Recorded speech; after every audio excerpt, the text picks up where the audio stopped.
YouTube. Je vais donc finir la conversation que j'ai eue avec Grok. Mais avant ça, j'ai décidé d'avoir une nouvelle approche parce que dans la précédente vidéo, je me suis aperçu que j'avais une analogie qui était extrêmement intéressante pour comprendre le problème.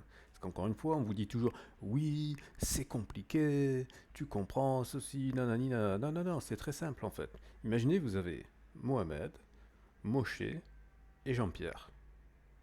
Donc Jean-Pierre, il a tabassé Moshe. Ou plutôt, je devrais dire euh, Friedrich. Friedrich a tabassé Moshe. Ok. Et du coup, Moshe, il a commencé à venir chez Mohamed. Mohamed lui a dit ouais, ouais, mais pas de problème, tu peux venir, je t'héberge, etc. Et puis d'un coup, il y a Friedrich qui est venu voir Mohamed, lui a dit bon, écoute, tu vas laisser ta chambre, ton salon, ta cuisine, donc plus de la moitié de ton appartement à Moshe et à sa famille. Voilà la situation d'Israël. Voilà ce que c'est Israël. Donc Mohamed, c'est les Palestiniens. Friedrich, c'était l'Allemagne, vous savez laquelle. Et Moshe, c'était les sionistes. Voilà la situation. Imaginez, vous êtes Mohamed, vous accueillez pour un temps provisoire Moshe, ou vous l'accueillez pour une partie minoritaire de votre maison, mais d'un coup, on vous met la pression pour que vous acceptiez de laisser la majorité de votre maison à votre invité pour que du coup vous deveniez l'inverse en fait, que ce soit vous qui deveniez euh, minoritaire chez vous. C'est inacceptable. Personne, il n'y a rien qui justifie ça en fait. Surtout si c'est en plus l'argument de dire que c'est parce que Friedrich l'a maltraité. Vous, vous n'êtes pas vous êtes pas Friedrich, vous êtes Mohamed, donc vous n'êtes pas responsable de ce que fait Friedrich. C'est ça la situation en fait. C'est exactement ça la situation. Et je répéterai cette analogie pour que ça vous rentre dans le crâne, parce qu'une fois qu'on se met dans cet état d'esprit de se dire, attendez, mais à quel moment est-ce que je laisserai la majorité de ma maison à quelqu'un d'autre? Mais jamais de la vie. Jamais de la vie. Donc c'est pour ça que c'est par construction, parce que tout le monde va vous raconter, oui, les frontières de 67, etc. Non, non, mais c'est le postulat de départ qui n'est pas bon. C'est le point de départ qui n'est pas bon. C'est le point de départ qui est problématique. Ça sert à rien de rafistoler, de mettre des rustines, etc. La chambre à air, elle est éclatée. La chambre à air, elle est morte. Il faut la changer. Il y a plus de place pour mettre des rustines. C'est fini. D'accord. Ensuite, autre analogie importante à comprendre, et enfin, ça c'est pas une analogie, c'est la réalité, c'est que les Palestiniens, eux, ce qui revendiquent, c'est leur résidence primaire. Et je rappelle que si vous n'avez pas de résidence primaire, c'est-à-dire que vous n'avez pas de maison, hein. Donc, ils revendiquent le fait d'avoir le droit d'avoir une maison, versus l'écrasante majorité des Israéliens qui revendiquent le droit d'avoir une résidence secondaire. Et non, ça peut pas aller. Ça peut pas aller. Ça peut pas aller. Vous pouvez pas venir et détruire les résidences primaires des gens pour dire ouais, je détruis ta résidence primaire et je vais installer ma résidence secondaire ici. Et non, ça peut pas aller. Ça n'est pas acceptable. Donc c'est important de revenir à des choses très terre à terre et d'arrêter de se laisser embrouiller par oui mais les frontières de 67, de 47, de je sais pas quoi, résolution nani nana. Non non non, c'est du brouillard, ça, c'est un écran de fumée, c'est du baratin. La réalité, c'est que Mohamed il était chez lui, que c'est Friedrich qui a tapé Moshe, et c'est Friedrich qui a demandé à Mohamed d'accepter que Moshe il prenne la majorité de sa maison. Et ça, c'est totalement inacceptable. La réalité, c'est que tous 100% des Palestiniens qui sont à Gaza, qui sont en Cisjordanie, ils se battent pour conserver le droit d'avoir leur propre maison. Que l'écrasante majorité des Israéliens, ils se battent pour avoir le droit d'avoir une résidence secondaire, parce qu'ils ont un passeport américain, ils ont un passeport français, ils ont un passeport britannique, ils ont un passeport euh, canadien, tout ce que vous voulez. C'est ça la réalité des gens. C'est ça la réalité. Et c'est pour ça que c'est inacceptable. Et que c'est pour ça qu'il faut arrêter de se laisser enfermer dans les négociations de oui, mais c'est marqué dans la Bible. On s'en fout. C'est pas la question. La question, c'est il y en a, ils demandent de conserver le droit d'avoir leur maison. Personne n'a le droit de contester ça. Si vous voulez un État, allez en Allemagne. Demandez à Landers. Alors, donc on va continuer cette conversation. Donc j'avais posé la question à Grok, pourquoi l'ONU a-t-il initialement rejeté la solution fédérale? Donc à la lumière de ce que je viens de dire, ce questionnement-là, il était caduque. Mais on va quand même regarder ce que nous dit Grok pour finir la conversation.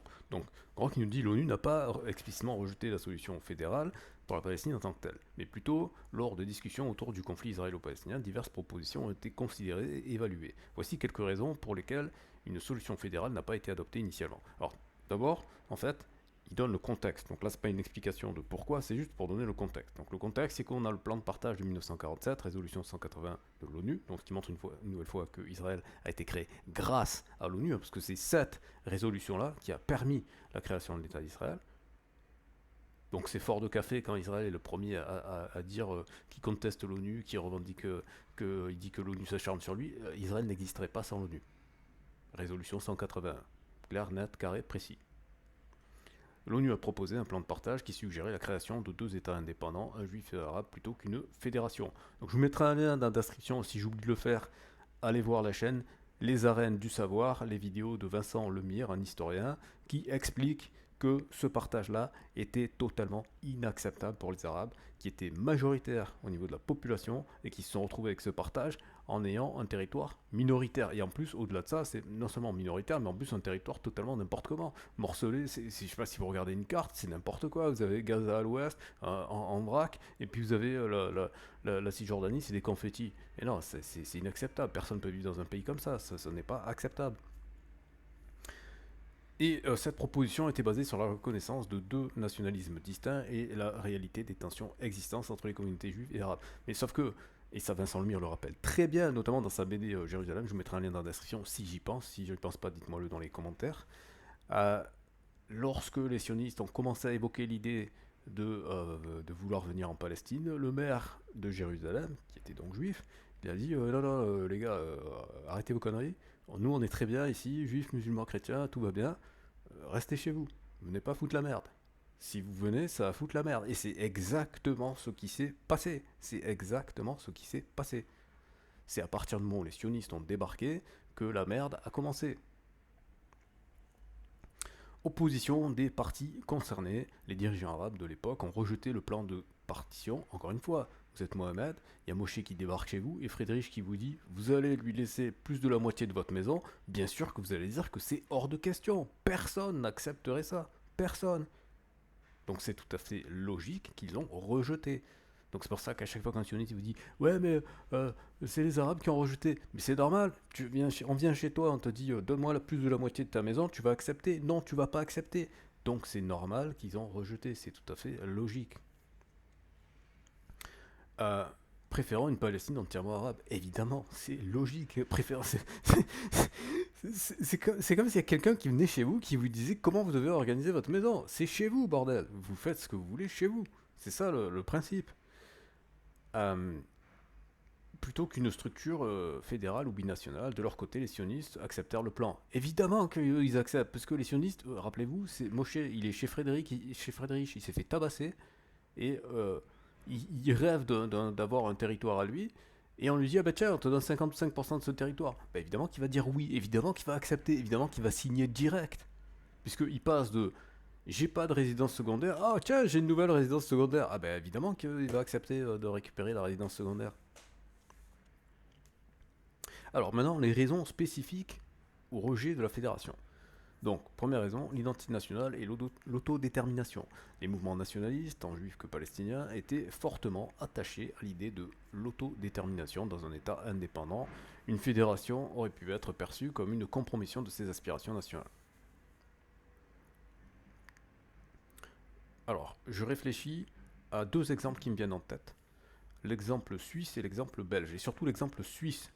L'exemple suisse, les Suisses, il faut savoir, alors on va demander après à Grok, mais les Suisses, il faut savoir qu'ils se sont tapés sur la gueule de façon très violente avant de créer la Confédération helvétique. Après, pour être honnête avec vous, il y a de nombreux Suisses, tous les Suisses avec lesquels j'ai pu parler ou que j'ai vu dans des interviews ou dans des vidéos, etc. En gros, les Suisses allemands ne parlent pas avec les Français, les Suisses français ne parlent pas avec les Italiens ne parlent pas avec les Allemands, et ainsi de suite. C'est-à-dire qu'en fait, la Suisse, chaque morceau de Suisse, bah, il reste dans leur coin, en fait. Voilà. Bon, après, ceci dit, ils vivent tout à fait pacifiquement. Hein. On n'a jamais entendu de violence en Suisse. Mais avant que la Confédération existe, ils se sont violemment battus. Donc, c'est éventuellement un exemple. C'est Shlomo Sand qui donne cet exemple historique. Voilà.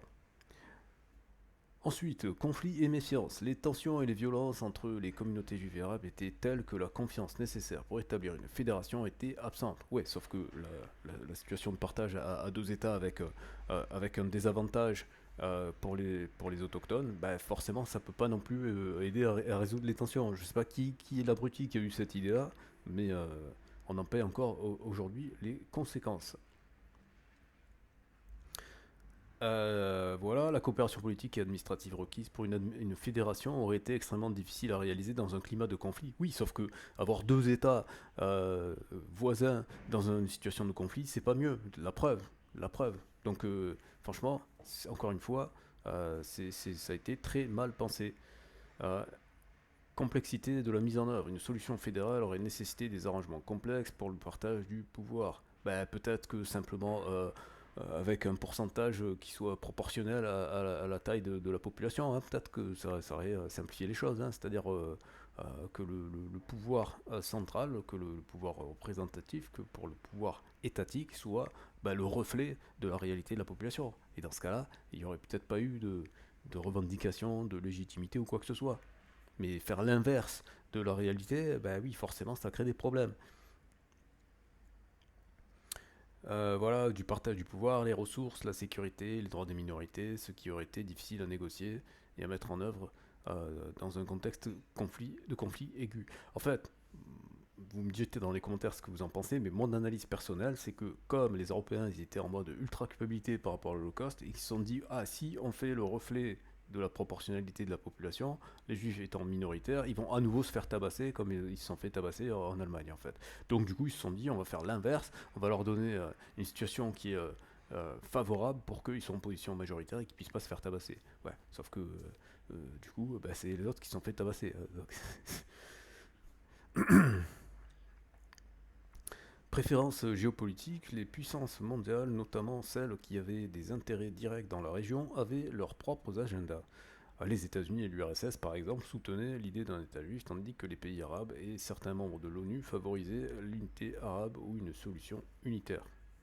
Évolution des propositions post-1948. Après la guerre de 1948 et la création de l'État d'Israël, l'idée d'une fédération est devenue encore moins viable, car Israël était déjà établi, son indépendance et les territoires restants étaient sous contrôle jordanien et égyptien. Il faut dire qu'effectivement, ça je ne l'ai pas assez dit, les gens pourraient croire que je suis partial. Non, non, les États arabes sont des sacrés connards. Je veux dire, ils ont, et encore une fois, quand je dis des États arabes, évidemment, je parle des dirigeants, pas des populations. Les populations sont souvent en sympathie avec les Palestiniens, mais les dirigeants arabes ont fait n'importe quoi et ils se sont servis des Palestiniens comme un variable d'ajustement et ils en avaient rien à cirer de leur sort. C'est ça le drame des Palestiniens, malheureusement, c'est que personne ne les a réellement soutenus. Discussion ultérieure, bien que des idées fédérales ou confédérales aient été discutées dans des contextes de paix plus tardifs, elles n'ont jamais été sérieusement envisagées par les principales parties prenantes comme une solution viable, en partie à cause de la polarisation croissante des positions et des réalités sur le terrain après des décennies de conflits. En somme, l'absence initiale d'une solution fédérale est principalement due à l'intensité des nationalismes concurrents, à l'absence de confiance mutuelle et à des considérations pragmatiques sur la faisabilité d'une telle structure dans le contexte d'un conflit violent et polarisant. Ensuite, j'ai posé la question de pourquoi est-ce que le plan de partage de 1947 était clairement à l'avantage des sionistes alors qu'ils étaient minoritaires. Donc là, il me répond le plan de partage de 1947 de l'ONU, connu sous le nom de résolution 181, a effectivement été perçu par beaucoup comme avantageant les sionistes malgré le fait que la population juive était minoritaire en Palestine à cette époque. Voici plusieurs raisons pour lesquelles ce plan a été conçu de cette manière. Les raisons démographiques et géographiques. Concentration de la population. Les juifs étaient concentrés dans des zones urbaines et spécifiques où ils formaient une majorité notable. Le plan a pris en compte des concentrations pour dessiner les frontières, attribuant à l'État juif des zones où ils étaient majoritaires et où ils avaient une forte présence. Ensuite, des terres agricoles et développement. Les Juifs avaient acquis et cultivé des terres significatives à travers l'achat de terres depuis la fin du XIXe siècle, sous l'impulsion du mouvement sioniste. Le plan a donc attribué à l'État juif des zones avec un important développement agricole et économique déjà en place. Enfin, les considérations politiques et internationales. sympathie post-Holocauste, donc après la Seconde Guerre mondiale et l'Holocauste, il y a une forte sympathie internationale. Alors moi j'aime bien quand il dit sympathie internationale, c'est sympathie occidentale pour la cause sioniste, c'est pas tout à fait la même chose.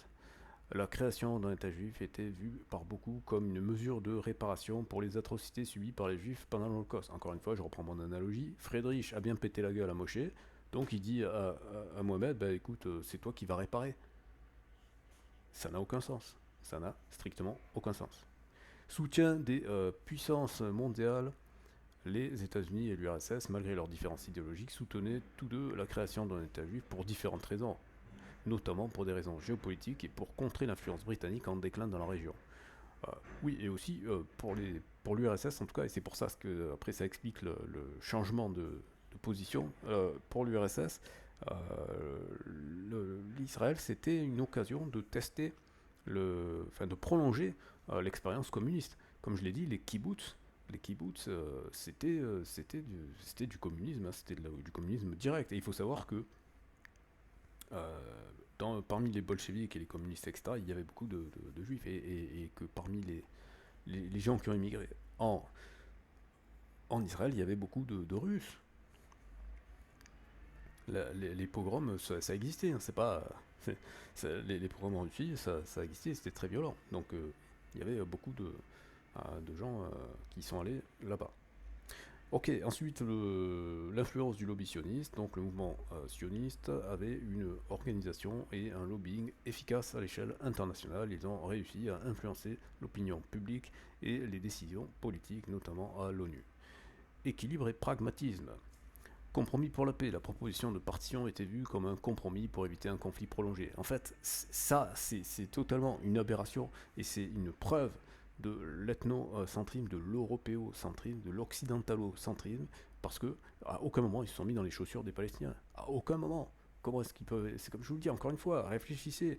Vous appelez Mohamed, il y a Friedrich qui tape à la porte et qui vous dit vous allez accepter de laisser plus de la moitié de votre maison à Moshe parce que Friedrich lui a pété la gueule. Mais à aucun moment vous allez l'accepter, jamais de la vie.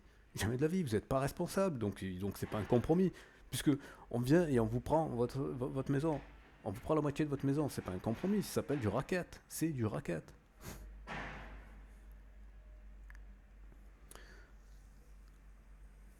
Alors, l'idée était que même si elle ne satisfaisait pas pleinement aucune des deux parties, non mais déjà, Moshe, il a beau jeu de dire qu'il n'était pas pleinement satisfait de Moshe, il se retrouve avec 55% gratos.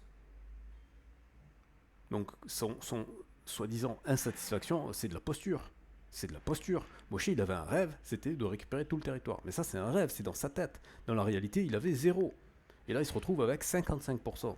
Mais c'est le jackpot. Donc il a beau dire il était insatisfait, etc. Ça, c'est des caprices de riches. Mohamed, il était chez lui, et il se retrouve amputé de 55% de sa maison. De facto, dès le départ, il est lésé.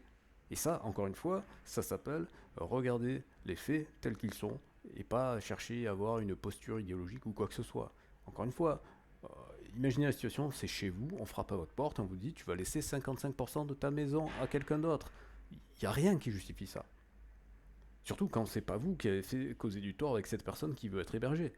Parce que si c'était vous qui avez causé du tort à cette personne-là, et qu'il y a un procès et on vous dit, ben voilà, t'as as causé du tort à cette personne, donc maintenant tu dois payer ben, ok. Mais sauf que là, c'est pas vous, c'est Friedrich qui a tabassé Bochet. Vous y êtes pour rien, vous y étiez pas. Vous n'y étiez pas. Vous n'êtes pas concerné. Donc il n'y a rien qui justifie qu'on vienne taper à votre porte et vous prendre la moitié de votre maison. Donc ce n'est pas un compromis. Ce n'est pas un compromis en fait. Si on vient chez vous et qu'on vous prend votre maison, ce n'est pas un compromis. Ça s'appelle du vol. Il faut appeler un chat un chat.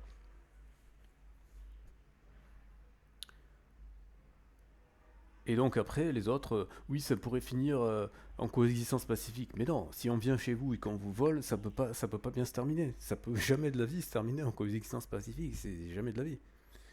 Viabilité économique, pour qu'un État juif soit viable, il devait inclure certaines zones économiques vitales. Donc encore une fois, vous voyez que tout est fait pour regarder les choses que du point de vue des sionistes. De dire, ah oui, mais pour les mettre bien, il faudrait faire ceci, il faudrait faire ça. Et les mecs qui sont sur place, c'est des arbres. Ils sont là pour décorer. Vous voyez bien que tout a été fait de façon unilatérale. Et ça, c'est factuel. Même la façon dont Grok répond, c'est la preuve qu'il n'y a aucune considération pour les gens qui étaient sur place. Critique et perception d'injustice. J'aime bien on dirait des macronistes. Perception d'injustice. Non, c'est pas une perception d'injustice. Réaction arabe. Pour les Arabes palestiniens et les pays arabes, le plan était inéquitable car il attribuait plus de territoire à la communauté juive alors qu'ils étaient minoritaires en nombre. Cela a été perçu comme une imposition étrangère qui ne respectait pas les droits démographiques et territoriaux des Palestiniens. Rejet du plan en raison de cette perception d'inégalité et de l'aspiration à une Palestine arabe unifiée, les dirigeants arabes ont rejeté le plan de partage, ce qui a conduit à la guerre de 1948. En résumé, le plan de partage de 1947 était le résultat d'un mélange complexe de considérations géographiques, démographiques, historiques et politiques avec une forte influence des événements de l'Holocauste et de la diplomatie internationale de l'époque. Cependant, cette solution n'a pas réussi à être acceptée par toutes les parties concernées menant à un conflit prolongé. Encore une fois, ça c'est la vision occidentalo-centrée. Mettez-vous dans les chaussures des Palestiniens, c'est no way. C'est c'est totalement inacceptable, c'est impossible, c'est impossible. On vient chez vous et on vous ampute de la majorité de votre maison, mais il n'y a rien, il y a aucune notion de compromis ou quoi que ce soit. Non mais je veux dire, à un moment donné, faut être honnête, faut arrêter de la langue de bois. Là, Grok fait de la langue de bois, il nous fait de la langue de bois. Alors, donc c'est pour ça que je l'ai repoussé encore une fois, j'ai insisté, je dis mais objectivement, peut-on considérer que les Palestiniens autochtones ont été sacrifiés pour excuser l'Holocauste? Et là, tout de suite, là, il se met en mode attention, prudence, décrire la situation des Palestiniens autochtones comme ayant été sacrifiés pour excuser l'Holocauste est une formulation chargée qui nécessite une analyse nuancée. Mais il n'y a pas de nuance à avoir ici. On vient chez vous, on vous prend votre maison, c'est la description des faits. Il n'y a pas c'est chargé ou je sais pas quoi. Il faut arrêter de parler chinois. Alors, contexte historique nous dit l'Holocauste c'est le sionisme. Encore une fois, à quel moment les Palestiniens sont responsables de l'Holocauste et du sionisme? À aucun moment. Donc pourquoi est-ce qu'on viendrait les faire chier avec ça alors qu'ils ne sont pas responsables? C'est ça le truc. C'est comme si on vient, on tape à votre porte et on vous dit voilà, tu dois accueillir Moshe parce que Frédéric lui a pété la gueule. Mais est-ce que moi j'ai envoyé Frédéric lui péter la gueule? Bah non. Donc c'est pas mon problème. Vous réglez votre problème entre Moshe et Friedrich. C'est ça le truc. C'est vraiment comme ça qu'il faut comprendre les choses parce que sinon vous vous laissez embarquer dans le truc, etc. Et là on vous dit ah oui c'est compliqué, c'est machin. Non, non, c'est pas compliqué du tout. Il y a deux personnes qui ont eu un conflit et qui sont venues faire chier une troisième personne. Et aujourd'hui maintenant on vous dit bah, cette troisième personne c'est elle qui est en guerre, qui aime pas la deuxième personne. Bah non. Non. Non. Tout simplement non. Donc l'Holocauste a certainement intensifié le soutien international pour la création d'un État juif. Et encore une fois, rappelez-vous le contexte, parce que moi j'aime bien, ça me fait marrer, et ça va aller plus loin dans la discussion, je vais mettre ça sur la table, mais il dit comment le soutien international. Non, mais qui c'est quoi l'international? L'international c'est l'Empire britannique, d'accord? C'est-à-dire un tiers des territoires connus qui étaient sous domination britannique, c'est l'Empire français, c'est l'Empire espagnol, c'est l'Empire... non, l'Empire espagnol il était peut-être fini, mais l'Empire portugais, c'est les empires. Donc ce sont pas une communauté de pays libres qui peuvent penser, etc. Non, on était encore sous la colonisation, parce que je vous rappelle que la fin de la Deuxième Guerre mondiale, c'est le début des décolonisations. Donc c'est pas du tout une situation internationale et c'est pas du tout une vision équilibrée des humains, etc. Non, c'est encore une vision européano-centrée, l'Europe dominant sur le reste de la planète. C'est ça qu'il faut garder à l'esprit. Donc cependant, le mouvement sioniste existait bien avant l'Holocauste, oui, puisqu'il existe depuis le 19e siècle, avec des efforts pour établir une patrie juive en Palestine remontant à la fin du 19e siècle. Oui, mais sauf que dès le départ, les gens sur place n'en voulaient pas. Mandat britannique. La Palestine était sous mandat britannique après la Première Guerre mondiale et le soutien à un foyer national pour le peuple juif était déjà stipulé dans la déclaration de Balfour de 1917. Oui, mais sauf que ça, encore une fois, c'est le point de vue occidental. C'est-à-dire que les Britanniques étaient venus sur un territoire qui ne leur appartient pas. Ils ont utilisé les autochtones pour chasser les Ottomans pour s'approprier ce territoire et après ils ont fait des promesses aux Juifs. C'est ça le fond du problème. Cela montre que l'idée d'un État juif n'était pas uniquement une réaction à l'Holocauste. Non, mais j'ai jamais dit ça. J'ai dit que les Britanniques ont donné ce territoire qui ne leur appartenait pas pour se laver les mains de l'Holocauste. C'était ça mon propos. Alors, conséquence pour les Palestiniens, la Nakba, la guerre de 1948, suite au rejet du plan de partition par les dirigeants arabes, a conduit à ce que les Palestiniens appellent la Nakba, catastrophe, où des centaines de milliers de Palestiniens ont été déplacés ou ont fui leur foyer. L'exode palestinien est attribué à plusieurs facteurs, incluant les combats, l'expulsion par les forces israéliennes et la peur de la violence. Impact de la création d'Israël. La création d'Israël a eu un impact direct sur les Palestiniens autochtones, entraînant des pertes de terres, de maisons et de vies. Les Palestiniens ont ressenti cela comme une injustice. J'aime bien Gros qui dit ressenti. Vous faites voler vos maisons, voler vos terres et vous perdez la vie, mais vous percevez ça comme une injustice. Mais non, c'est frontalement une injustice. C'est une injustice totale. Et c'est encore une fois, c'est la description des faits, c'est pas prendre parti, c'est la réalité des faits. Étant donné qu'ils étaient majoritaires dans la région et n'ont pas été consultés de manière significative sur le plan de partage. Mais il n'y a même pas à être consultés. C'était chez eux et ils se sont fait dégager de chez eux. Il faut dire les choses, il faut appeler un chat un chat. Analyse critique, sacrifice ou conflit nationaliste. Dire que les Palestiniens ont été sacrifiés implique que une intentionnalité directe et pourrait simplifier un ensemble complexe de dynamiques historiques, politiques et sociales. Le conflit israélo-palestinien est aussi le résultat de deux nationalismes concurrents. Non, mais c'est pas deux nationalismes concurrents, c'est des gens qui étaient sur place versus des gens qui se sont dit oh, dans un livre il y a marqué que ici ça devrait être chez nous. C'est ça la différence fondamentale.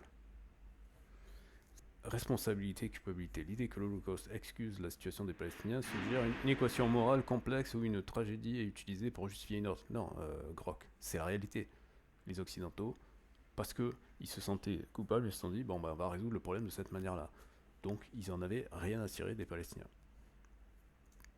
Cependant, la création de l'État d'Israël est vue par ses défenseurs comme une nécessité face... Oui, mais encore une fois, qu'on accepte ou qu'on n'accepte pas le fait qu'ils soient en insécurité en Europe, ça ne change rien au fait que ce n'est pas du fait des Palestiniens. Ce ne sont pas les gens qui étaient en Palestine qui ont menacé les Juifs en Europe. Ce sont les Européens qui ont menacé les Juifs en Europe. Donc, les gens qui sont en Palestine ne sont pas responsables de cet état de fait. Donc on ne peut pas, à aucun moment, il n'y a rien qui justifie qu'on vienne leur faire porter la responsabilité de la réparation de ce qu'ils n'ont pas cassé. C'est pas eux qui ont provoqué le problème, c'est pas eux qui ont frappé les Juifs, c'est pas eux qui ont même tué, exterminé les Juifs. Non, c'est pas eux. Donc il n'y a aucune raison que ce soit eux qui payent les pots cassés. C'est aussi simple que ça. C'est encore une fois, si on vient chez vous et qu'on vous dit vous devez payer les réparations parce que Friedrich il a pété la gueule à Moshe, vous devez payer les frais d'hosto, vous devez payer en laissant votre maison, etc. Mais il n'y a rien qui peut justifier ça. Il n'y a rien qui peut justifier ça. Je veux dire, si vous comprenez ça, vous avez tout compris. Parce que tout le reste, c'est du blabla. C'est pour nous endormir, oui, mais non, c'est pas compliqué. C'est exactement comme ça que ça s'est passé. C'est exactement comme ça que ça s'est passé. Perspective palestinienne, du point de vue palestinien, il y a une perception que le monde occidental en particulier a compensé sa culpabilité pour l'Holocauste en soutenant la création d'un État d'Israël aux dépens des droits des Palestiniens. Mais c'est pas une perception, c'est la réalité. De toute façon, qu'on mette l'Holocauste ou pas dans l'équation, ça change rien. Dans les faits, les Occidentaux, ils ont dit aux Palestiniens, maintenant vous avez 55% de votre territoire qui n'est plus à vous. Qu'on mette une justification ou pas, en fait, ça change rien au problème. Le problème, c'est qu'ils se sont fait amputer de 55% de leur territoire. Point barre. Donc, conclusion de Grok, objectivement, il est vrai que la création... Vous reconnaissez là, sa conclusion, là, il commence à parler un petit peu correctement. Objectivement, il est vrai que la création d'Israël a eu des conséquences graves pour les Palestiniens autochtones, entraînant des déplacements massifs et des pertes territoriales.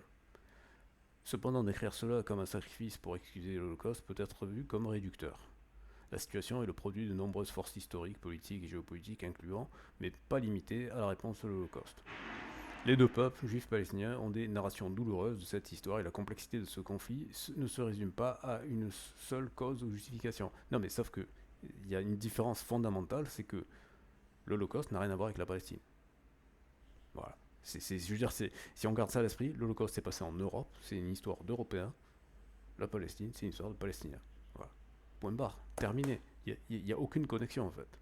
Il n'y a aucune connexion. Alors du coup, je me dis, parce que je trouve sa réponse insatisfaisante, je dis comment peut-on justifier qu'une population vienne sur un territoire où il y a déjà des habitants et revendique ce territoire au nom d'un passé biblique. Objectivement, cela s'appelle de l'appropriation territoriale avec en prime l'aide de puissance coloniale. C'est historiquement un contresens puisque l'après-Seconde Guerre mondiale marque le début d'une grande vague de décolonisation. C'est d'autant plus injuste que l'argument de la maltraitance des sionistes en Europe prouve de facto que les Palestiniens n'y étaient pour rien. Ce mélange entre considérations victimaires et revendications religieuses est pour le moins partial et ne fait aucun cas des populations autochtones. La création d'Israël ne serait-elle pas la plus grande injustice du XXe siècle? Par ailleurs, de nombreux juifs religieux considèrent Israël comme dangereux à l'encontre des juifs et refusent d'y être associés. Alors la réponse de Grok. Il me dit, la question que vous posez est profondément complexe et touche à plusieurs dimensions historiques, morales, politiques et religieuses. Voici une tentative d'analyse objective de ces points. Justification historique et religieuse. Référence biblique. Le sionisme s'appuie en partie sur la connexion historique et religieuse des Juifs avec la terre d'Israël, décrite dans la Bible hébraïque comme la terre promise d'Abraham et ses descendants. Cependant, utiliser une connexion religieuse pour justifier une revendication territoriale dans le contexte moderne est controversé et souvent critiqué comme étant anacrotique ou non pertinent par rapport aux droits actuels des populations. En fait, il n'y a aucun moment où ça peut être justifié. Appropriation territoriale. Vous avez raison de qualifier cette situation d'appropriation territoriale, surtout dans le contexte où il y avait déjà une population autochtone significative. Le mouvement sioniste a conduit à l'achat de terres, mais aussi à des conflits et à des déplacements forcés ou volontaires de Palestiniens pendant et après 1948. Contexte post-Seconde Guerre mondiale. Décolonisation versus colonisation. Vous soulignez un paradoxe historique. Tandis que le monde voyait une vague de décolonisation, la création d'Israël peut être vue comme une forme de colonisation de peuplement, soutenue par des puissances coloniales comme la Grande-Bretagne via le mandat de la Palestine, puis plus tard par les États-Unis. Cette contradiction illustre la complexité des relations internationales de l'époque. Non, il n'y a pas de complexité, c'est très simple. C'est très très simple. Il y a des gens qui voulaient une terre et ils ont dit bon, allez, Joker, on va dire que c'est marqué dans un livre, donc c'est à nous. Voilà, c'est aussi simple que ça. Antisémitisme et victimisation. L'argument de maltraitance des juifs en Europe est crucial dans la narration sioniste. Oui, sauf que comme c'est indiqué, c'est en Europe. Donc, les Palestiniens, ils n'y sont pour rien. Voilà, c'est aussi simple que ça. Ils se font martyriser en Europe, donc c'est en Europe que ça doit être réglé, pas en Palestine. Cependant, comme vous le mentionnez, cela ne rend pas les Palestiniens responsables de cette maltraitance. Et évidemment que non, puisque justement, c'est en Europe que ça se passe, pas en Palestine. Et la création d'un État juif en Palestine a souvent été perçue comme une injustice aux dépens des habitants locaux. Mais c'est factuellement une injustice, c'est pas une perception, c'est la réalité. Il y a un problème en Europe et on vient le résoudre en Palestine. Ça n'a absolument aucun sens, ça n'a absolument aucun sens. Considération ethnique et morale. Partialité des arguments. La combinaison d'arguments basés sur un passé religieux, un sentiment de victimisation dû à l'antisémitisme est une revendication nationale moderne et perçue comme partiale par ceux qui se concentrent sur les droits des populations autochtones. Ouais, et sauf que c'est pas partial pour ceux qui se concentrent sur les. C'est pas pour les gens qui se concentrent, c'est pour les gens qui considèrent que tous les êtres humains ils ont le droit à la justice. Ils sont là, leur priver de leur terre, c'est injuste, c'est point barre. C'est pas une considération partielle, c'est une considération réelle. Cette approche semble souvent ignorer ou minimiser les droits et l'histoire des Palestiniens. Injustice historique. Qualifier la création d'Israël de plus grande injustice du XXe siècle est une affirmation forte. Oui, mais c'est la réalité.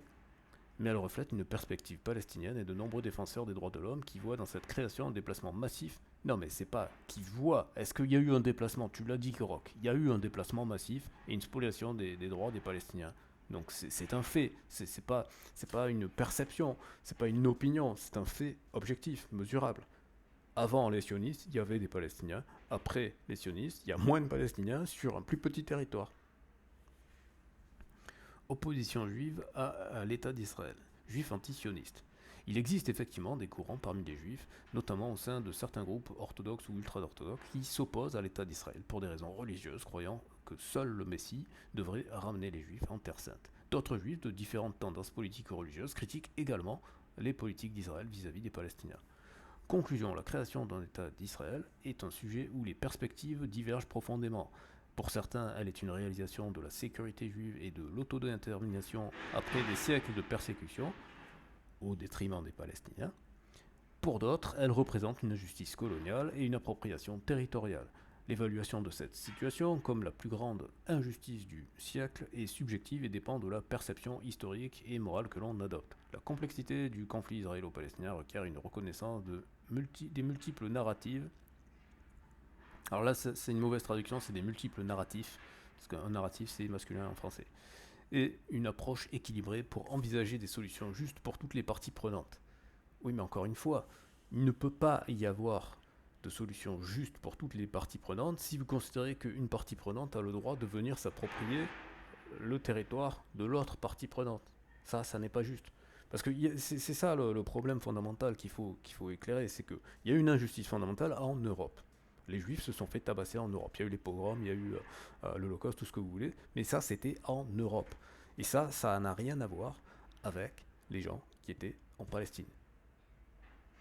Donc, s'il y a une injustice vis-à-vis des juifs, c'est le traitement qu'ils ont reçu en Europe.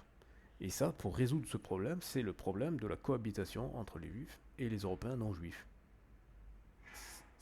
Il n'y a à aucun moment quelque chose qui justifie d'aller faire chier les Palestiniens. C'est aussi simple que ça, en fait. C'est aussi simple que ça. Le problème, il doit être recadré tout de suite. Parce que à partir du moment où on laisse la connexion de dire oui, il y a marqué dans la Bible, non. La Bible, c'est pas le droit international. La Bible, c'est des petites histoires que les gens se racontent. S'ils ont envie d'y croire, c'est leur problème. Mais ça ne peut pas être le problème des gens réels, hein, qui sont comme vous et moi, faits de chair et de sang, et qui vivent à des endroits réels. C'est ça le truc. Le chiffre, il a été là, en fait. Il a été d'accorder le fait que les gens qui se racontent des histoires, on donne une réalité à cette histoire. Ben non. Non. Ce qui est réel, c'est oui, les Juifs, ils ont souffert. En Europe. C'est en Europe que ça doit être résolu. Et les gens qui veulent se raconter des histoires, ils ont qu'à suivre les ricains. Aux États-Unis, il y a plein de places pour les Juifs. Il y a plein de places pour les sionistes. D'ailleurs, le pays du monde où les sionistes sont le plus en sécurité, c'est pas Israël, c'est les États-Unis d'Amérique. Aux USA, les sionistes et les non-sionistes, d'accord, tous les juifs, c'est le pays où ils sont le plus en sécurité. Et en plus, ça tombe bien parce qu'il y a encore plein de places. Donc, allez là-bas et faites pas chier. Allez là-bas et faites pas chier. C'est aussi simple que ça. Voilà, alors attendez, c'est quoi qui disait à la fin Pour certains, elle est une réalisation de la sécurité, blablabla. Pour d'autres, elle représente une injustice coloniale, blablabla. Voilà. Alors, du coup, je lui dis, selon toi, quelles seraient là où les solutions optimales pour amener la paix et la justice dans cette région du monde? Parce que, à la fin des fins, c'est ça le but, hein, c'est qu'on trouve une paix. Spoiler alert, hein, vous allez avoir à la fin les statistiques, et c'est pas joli. Trouver des solutions optimales pour la paix et la justice dans le contexte israélo-palestinien est une tâche ardue en raison de la complexité historique, politique et émotionnelle du conflit. Cependant, voici quelques propositions qui pourraient contribuer à un chemin vers la paix et la justice. Solution à deux États, reconnaissance mutuelle. Les deux États, Israël et Palestine, devraient être reconnus mutuellement avec des frontières sûres et reconnues internationalement, probablement basées sur les lignes de 1967 avec des ajustements mutuels convenus par négociation. Donc encore une fois, ça c'est ce qu'on vous raconte à chaque fois. Tous les gens qui vous disent ouais, moi je suis pour la solution à deux États, ces gens-là, soit ce sont des gens qui sont très naïfs, soit ce sont des gens qui n'ont absolument pas étudié la question, soit ce sont tout simplement des super hypocrites qui font un signalement de vertu, genre ah oui mais moi je suis pour la paix, alors qu'en fait ceci n'est pas une solution et ne sera jamais une solution, et vous allez voir après les chiffres que donne Grok, ça n'est clairement pas une solution, et ça n'est pas une solution encore une fois, c'est très simple, prenez l'analogie, vous êtes chez vous, il y a Friedrich qui vient fracasser, alors attendez on va faire les choses de façon, parce qu'ils ont dit ouais c'est plus complexe, ouais c'est vrai c'est plus complexe, vous êtes chez vous et il y a alors, je connais pas de nom de. On va dire, il y a Mustapha, il vient et il vous fracasse la gueule. Et vous êtes sous domination de Mustapha, mais bon, vous avez quand même votre chez vous. D'accord. Ça c'est l'Empire Ottoman. Vous avez votre chez vous, tranquille, pépère. Ensuite, il y a Smith. Smith qui vient, il vous dit ouais, mais franchement, en fait, ton chez toi, c'est pas vraiment chez toi, t'es toujours obligé de payer l'impôt à Mustapha et tout. Viens, on pète la gueule à Mustapha et comme ça tu seras chez toi. Ok, d'accord. Sauf que, en fait, ben non, en fait, t'es pas chez Mustapha, t'es chez Smith maintenant. D'accord. T'es chez Smith, et chez Smith, c'est moins bien que chez Mustapha, en fait, parce que t'as moins de liberté, en fait, chez Smith. Et en plus, chez Smith, t'as Moshe qui commence à débarquer, tu vois, et qui commence à avoir des revendications territoriales, etc. Et puis, pendant ce temps, il y a Friedrich qui pète la gueule à Moshe, mais de façon sale. C'est très, très, très, très sale. Et du coup, après, il y a de plus en plus de Moshe qui débarquent. Toi, t'es sympa, tu dis, bon, Moshe, venez, venez, et tout. Et puis, il y a Smith qui dit, bon, en fait, les gars, maintenant, vu que Friedrich il a trop pété la gueule à Moshe, maintenant, tu vas donner 55% du territoire à Moshe. Et puis voilà. Et puis si t'es pas content, ce sera comme ça et c'est pas autrement. Voilà. Voilà la reconnaissance mutuelle. Non, ça n'est pas, ça n'est clairement pas acceptable. Capitale partagée, Jérusalem pourrait être reconnue comme une capitale partagée avec un statut spécial pour les lieux saints. C'est déjà en fait officiellement le cas. Normalement, selon les résolutions de l'ONU, Jérusalem devrait être une zone internationale, d'accord. Mais sauf que dans les faits, ça n'est pas appliqué parce que c'est Israël qui contrôle tout. Deuxième proposition de Grok, c'est la solution à un État. Donc c'est un État binational ou confédéral, une approche où les Juifs et les Palestiniens partageraient un État unique avec une structure de gouvernance qui garantit l'égalité des droits pour tous les citoyens, quelle que soit leur ethnie ou leur religion. Cela pourrait inclure des formes de gouvernement confédéral ou fédéral pour assurer une autonomie locale. Bon, vous allez voir que selon Grok, c'est très peu probable. Justice pour les réfugiés palestiniens, droit au retour ou compensation. Reconnaître le droit au retour pour les réfugiés palestiniens tout en offrant des options de compensation ou de réinstallation pour ceux qui ne souhaitent ou ne peuvent pas revenir. Cela implique des négociations complexes sur le nombre et les conditions du retour. C'est marrant parce que là on dit que ça implique des négociations complexes, sauf que lors des procès de Nuremberg et compagnie, il y a beaucoup de juifs qui ont obtenu des réparations, hein, donc c'est étonnant que là pour les Palestiniens c'est compliqué pour avoir des réparations. Voilà, je dis rien. Numéro 4, fin de l'occupation, retrait des colonies, un retrait israélien des territoires occupés après 67 avec des arrangements de sécurité pour garantir la sécurité de tous les citoyens, y compris des mesures pour éviter la violence et le terrorisme. Bon, c'est très très très vague, c'est pas une vraie solution ça. Reconnaissance et réconciliation, éducation et dialogue, des programmes éducatifs pour enseigner l'histoire et la culture de l'autre, promouvant la compréhension mutuelle, la réconciliation, cela inclut des initiatives de dialogue interculturel et interreligieux. Euh, ça ne répond pas à la question de qui gère le territoire, qui contrôle le territoire, etc. etc. Sécurité mutuelle, enfin bon, c'est pas des solutions en fait, hein. Accords de sécurité, des accords de sécurité régionaux qui impliqueraient non seulement Israël et la Palestine, mais aussi les pays voisins, etc.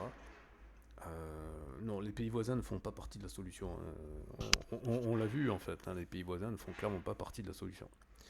Justice transitionnelle, commission de vérité et réconciliation pour traiter les violations des droits humains, une commission de vérité et de réconciliation pour aider à guérir les blessures passées, reconnaître les torts de tous les côtés et promouvoir la justice sans vengeance. Donc en fait, c'est Alain Soral, c'est égalité et réconciliation, c'est ça. Vous allez nommer Soral ministre de la médiation. Allez. Soutien international. Garantie et aide internationale. L'encadrement des Nations Unies. Ça pourrait être le cas, mais pas les Nations Unies, parce que les Nations Unies sont une mascarade. Peut-être avec les BRICS. Peut-être avec les BRICS, ouais, quand les BRICS feront un équivalent des Nations Unies, qui sera pour le coup un vrai Nations Unies, là pourquoi pas. Ça pourrait être. C'est celle qui en tout cas me paraît le plus rationnel, parce que l'ONU en tant que telle a totalement failli. Mais les BRICS pourraient tout à fait faire quelque chose de beaucoup plus raisonnable et réaliste. Organisation internationale pour offrir des garanties de paix. Aide financière pour le développement économique et soutien diplomatique pour les négociations. Économie de paix. Coopération économique. Encourager des projets économiques conjoints pour créer des interdépendances économiques positives, améliorant ainsi la qualité de vie de tous en fournissant un incitatif à la paix. droit civil et égalité, garantie constitutionnelle assurée que toute solution inclut des garanties constitutionnelles pour les droits civils, la liberté religieuse et l'égalité devant la loi pour tous les habitants indépendamment de leur origine. Chacune de ces solutions comporte ses défis et nécessiterait des compromis significatifs de toutes les parties. La clé serait d'avoir des dirigeants de bonne foi prêts à dialoguer, des sociétés civiles engagées dans la paix et un soutien international sincère pour un processus de paix juste et durable. La justice implique non seulement de traiter les injustices passées, mais aussi de créer un cadre où les injustices futures peuvent être évitées.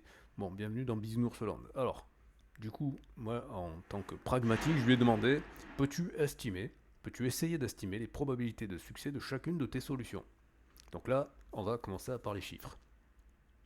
Estimer les probabilités de succès pour chaque solution dont le contexte du conflit israélo-palestinien est très spéculatif, car ces probabilités dépendent de nombreux facteurs dynamiques, y compris la volonté politique, l'évolution de la situation sécuritaire, l'influence internationale et les changements dans les sociétés civiles. Voici cependant une tentative d'estimation basée sur les conditions actuelles et les tendances historiques. Donc encore une fois, évidemment qu'il a tout à fait raison de faire cette mise en garde. Ces chiffres-là sont... Voilà, c'est juste pour avoir une sorte de support de réflexion. C'est clairement pas à les prendre au pied de la lettre. Je sais même pas quelle fiabilité on pourrait accorder à ces chiffres. Mais au moins, ça a le mérite de nous donner une certaine base pour, pour essayer de voir, de quantifier un petit peu quelles sont les différentes solutions. C'est toujours utile de se donner une base chiffrée, parce que ça permet de, euh, de visualiser un petit peu quels sont les rapports de force en présence, et après, éventuellement, de reposer ces mêmes questions plus tard, s'il y a des évolutions d'événements, etc. Donc la solution à deux états, il me dit, c'est environ 20 à 30%, et c'est selon lui celle qui a le meilleur score en fait. Hein. Spoiler alerte, 20 à 30%, c'est le meilleur score. Donc il dit, voilà, elle a le soutien d'une partie significative de la communauté internationale et de certaines factions de chaque côté. Euh, contre les colonies israéliennes, à la question de Jérusalem, le scepticisme quant à la viabilité d'un État palestinien indépendant et le manque de confiance mutuelle compliquent énormément cette solution. Ben, c'est surtout que si vous regardez une carte, la gueule de l'État palestinien qui est coupée en deux, donc c'est une sorte de double enclave. Ce serait un territoire qui serait enclavé doublement par Israël, et que si des gens voudraient passer de Gaza vers la Cisjordanie, ils seraient obligés de passer par Israël. Donc c'est la dépendance totale. Ce qui rappellerait ad vinam aeternam, l'humiliation totale des gens qui se sont fait coloniser par une entité externe, et qui ont la double injustice d'avoir dû se faire, servir de paillasson pour excuser le traumatisme des colons, en fait. C'est assez impensable quand on y réfléchit. C'est pas tenable. Ce n'est clairement pas tenable. Ensuite, la solution à un État binational, euh, c'est entre 5 et 15%. Elle pourrait résoudre les problèmes de séparation des peuples. Donc ça, effectivement, ça aurait l'avantage de... Il n'y aurait plus justement de frontières, puisque c'est ce serait la même entité fédérale. Ça résout ce problème-là. C'est vraiment, ce serait une très très bonne nouvelle. Le contre, c'est qu'elle est très impopulaire parmi les nationalistes israéliens et palestiniens qui voient en elle une perte de leur identité nationale et un risque de domination par l'autre groupe. La méfiance et la peur d'une perte de contrôle sont énormes. La proposition numéro 3, la justice pour les réfugiés, donc je crois que c'était ce qu'il avait appelé droit au retour compensation. Donc là, il a estimé entre 10 et 20%. Pour une solution complète incluant le retour et ou la compensation. C'est une exigence centrale pour la justice palestinienne. Contre, Israël est fermement opposé au retour massif des réfugiés, craignant des changements démographiques et de sécurité. La compensation est plus discutée mais difficile à mettre en œuvre à grande échelle. Oui, en fait, ça aussi, c'est l'éléphant dans la pièce. C'est-à-dire que les Israéliens, leur plus grand... Et c'est pour ça qu'ils n'hésitent pas à tuer autant de Palestiniens, c'est qu'ils sont bien conscients que la dynamique démographique, elle est totalement en leur défaveur.